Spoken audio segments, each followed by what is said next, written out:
Chelsea Football Club looks set to get their man. Victor Osimhen has chosen Chelsea. That's what the reports in Italy are suggesting, but he is definitely leaving. We've got the quotes from De Laurentiis, that the owner of Napoli, if you didn't know, they are explosive, they are explicit, and they're basically telling you he is going in those words. And then we've got Armando Broja and Duran. What's going to happen? Are Chelsea still going to get Duran? That's a no. I'm going to explain why. Are Chelsea trying to sell Broja? Yes, and I'm going to explain why. And finally, Mauricio Pochettino has a crisis at fullback. Gusto, Reece James, Chilwell are not fit. But I don't blame the players. I blame him. He had a great left back and he's got great academy. Mauricio, use it. I'm going to explain to you why. That is on Mauricio Pochettino, but overall, Mauricio Pochettino in the last 8 to 9 weeks has done a fantastic job and is starting to regain some sort of cohesiveness. Before we get into all of that,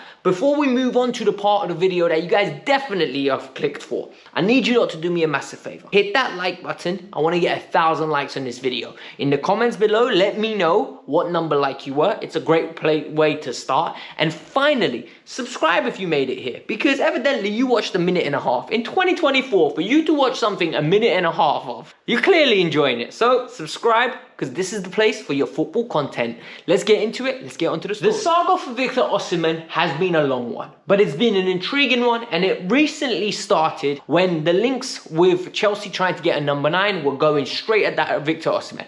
I said, why would Victor Osimhen choose us? Victor Osimhen is too good for Chelsea Football Club in 2024. Chelsea Football Club in 2024 are not in the Champions League. They're not contributing to try win a league title, which he would want to win. However, then we saw him on the Obi-Wan podcast. John Obi Mikel was basically laughing and saying, listen, you're coming to Chelsea. I'm going to broker that deal myself. He and Victor Osimhen was very publicly stipulating he owned the Manchester United shirt, he owned the Chelsea shirt, the people in and around him are Chelsea fans, and you know what? It's a club he has a lot of respect for, his admiration for Didier Drogba. And I was like, okay, cool. This is me trying to convince myself this deal is going to happen.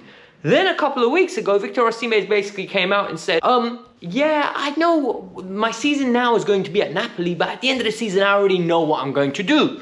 And he basically didn't confirm he's staying in Napoli. So I was like, okay, cool, he's going to be leaving. Now Sasha's come out, and this is an Italian journalist, and he said he's picked Chelsea. This is very interesting, because normally this is enough news for me to come out and tell you guys. Reports in Italy are suggesting that Victor Osimhen has picked Chelsea. But when the owner of the institution, when the individual that pays your wages comes out with these quotes, I can't hide, and I just need to say, if Chelsea, you wrap this up, I'm going to be so grateful, because we are screaming for a number 9, and he is old school. He reminds me of when we signed Diego Costa. Everyone said, but can he do it in the Prem? Full well knowing he can. Full well knowing how quality this player is. This is a player that is 24, 25 years old, going into the prime of his career. This is the years where we're going to reap the benefits of other clubs suffering with his development. He's going to come into our team and hopefully lead us to titles and hopefully lead us to cups. And this is what De Laurentiis said, and this was so interesting. He said ever since last year we knew he was going to be going. It was just a matter of where. Real Madrid, PSG or English clubs are all going to be after him. That's a confirmation he's gone. And people are going to say, why did he sign that new deal? Guys, when he signed that new deal, that A, guaranteed he gets a release clause in there, which is reported to be 120 million. B, it gives him a big pay bump for the next 6 months.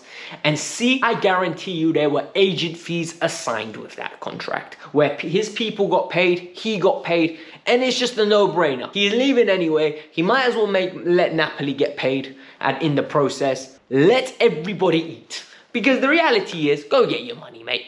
Go get your money, because you deserve it. It's a short career, and it's a career that's going to make sure that you're fine, your cousins are fine, your uncles are fine, your brothers and sisters are fine, your nephews and nieces are fine, your grandchildren are fine, everybody in and around you is going to be fine. So for me, I'm very grateful, like, if Chelsea can get this deal across the board.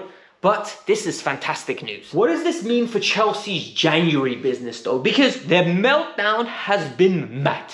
When I tell you the meltdown has been crazy, I mean it has been absolutely hysterical. People are going, this isn't the Chelsea that we know. This is a false institution. This is absolutely preposterous from Chelsea Football Club. We need to be better. Callum Wilson, John Duran, Armando Broja, what the hell's going on at the football club? Well, let me explain to you what is going on. John Duran deal is off. Chelsea were looking at this player rigorously and were very interested. Not now. They've been interested in him for 18 months. This is a player that they were considering purchasing before Aston Villa went and pulled the trigger on it. This is a player that's been on our list and most probably been one that we looked at when we were getting Petrovic. People are going to say, Alex, why are you so positive about John Duran? The reason I'm positive is because I don't know anything about him. How can I be negative or positive if I don't know enough about him to make a judgment? I am in the middle and I don't like writing players off because guess what? I said I don't want Cole Palmer because we already have Noni Madueke and Mudryk, so let them develop. Guess what? Cole Palmer's our best player. Mistake for me. Petrovic signed, I was like, what the hell are we doing? This is an MLS goalkeeper. Guess what? Petrovic is our best goalkeeper at the moment. Maybe this scouting team knows what they're doing. They signed Carney Chukwuemeka, I think he's class. They signed Malo Gusto, I think he's class. They signed Badiashile, I think he's class. You're seeing a pattern here. They don't miss on the low budget signings for some reason. We don't know whether Andre is good. We don't know whether Casadei is good. We don't know if David Washington's good because we've never seen him get an opportunity. So the reality is we need to ease up. But the big one is Duran is injured. Hamstring, out for a few weeks, Chelsea will not be pursuing it. Broja, on the other hand, if anybody screams of, I need to go and play football, it is Armando Broja. Broja, at this moment in time, is recovering from an ACL injury and then a knee injury. This Donny needs to play football. He is so out of football shape, most probably in great condition. But out of match fitness, he is out of shape. His touch is looking baggy. His ability to dribble is looking baggy. His ability to let a shot go, which was a strength of his, is non-existent. Yesterday, there was a section of the game where there was a ball that was curled in. I think it was from Disasi. Good pass. And you see, bro, you're running. Bruv, that touch was so bad.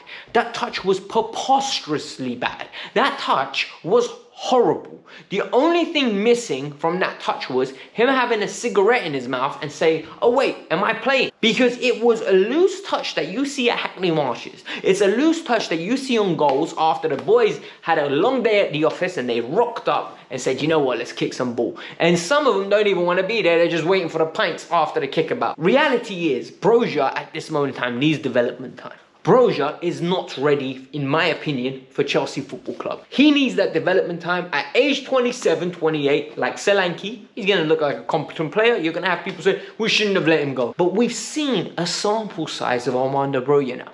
We've seen 6 months. He's not even in Nicholas Jackson's league. And people are telling me Nico isn't good enough for Chelsea. So for me, the fact that Wolves are interested, Fulham are interested, West Ham are interested, 30 to 35 million, let him go, let him develop somewhere else and just take the money and run. That's my opinion. The next thing I want to talk about is Pochettino's ability to develop players, right? It is evident that he can.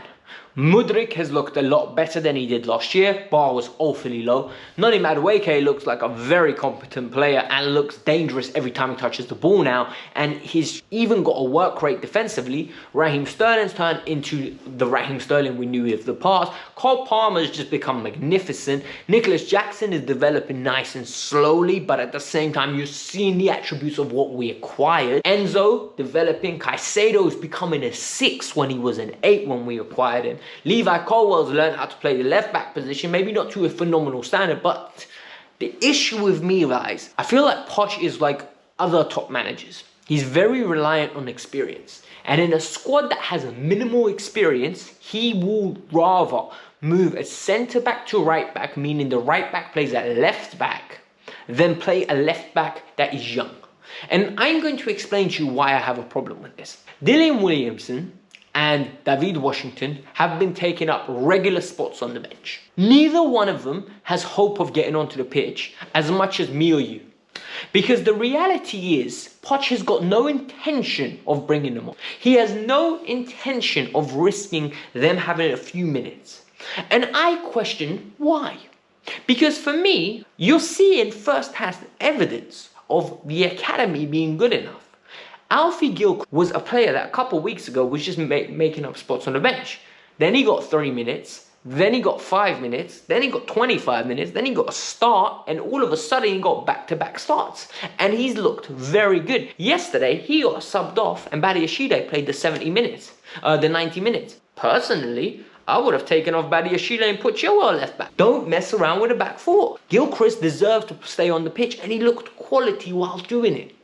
And my question is, you had Ian Maatsen, who I think, and people are going to jump on me, I think Maatsen's better than Cucurella, and I think he's better than Ben Chilwell. And I think he's showing it at Dortmund. He will show it at Dortmund. And there is a buyback offer. And you know what's really interesting? Once he leaves, people are going to start respecting. But when he comes back from Dortmund, because he's all going to have a half a season of playing at Dortmund consistently, Poch might open his eyes, but it'll be too late. So for me, what I'm saying here is, I see the work you're doing, Pochettino. I respect the work you're doing. I actually think we are starting to look like the team that I thought we were going to be earlier in. I need you to be a little bit more brave, a little bit more courageous. Give more opportunities. Because yesterday's game was screaming for it. Alfie Gilchrist is more than capable of playing 90 minutes of football.